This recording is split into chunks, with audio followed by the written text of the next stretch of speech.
जय जोहार संगवारी हो। मैं हो आपन के संग ललिता चक्रधारी और आप मन देखत हो न्यूज प्लस 21। चलक नजर डालथन बिहनिया के 10 बड़े खबर में। 13 नवंबर के प्रधानमंत्री मोदी के छत्तीसगढ़ दौरा रही। मुंगेली और महासमुंद में करही सभा। रायपुर में रोड शो के तैयारी। 3 दिन बाद और बढ़ी ठंड, गिरही पारा। मौसम विभाग छत्तीसगढ़ पर जारी करिस पूर्वानुमान। दिल्ली एनसीआर में बारिश, प्रदूषण ले राहत की उम्मीद।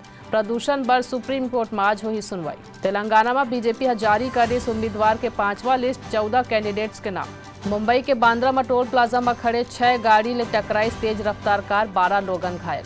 सुप्रीम कोर्ट आज श्री कृष्ण जन्मभूमि विवाद ले संबंधित मामला के करही सुनवाई। कांग्रेस नेता राहुल गांधी आज मध्य प्रदेश के सतना में करही दौरा। तमिलनाडु में भारी बारिश के कारण तिरुवप्पर जिला के स्कूल कॉलेज में छुट्टी घोषित करी गई। राजस्थान के सलूम्बर में करंट लगेले एक ही परिवार के 6 लोगन के हुई मौत। क्रिकेट वर्ल्ड कप में आज साउथ अफ्रीका और अफगानिस्तान के बीच खेले जाही मुकाबला। ऐसे नहीं जानकारी ले लगातार अपडेट रहे पर हमारे चैनल लाइक और सब्सक्राइब करना जन भूलू और तमाम अपडेट पर बने रहो न्यूज प्लस 21 में आप मन के हक के बाद।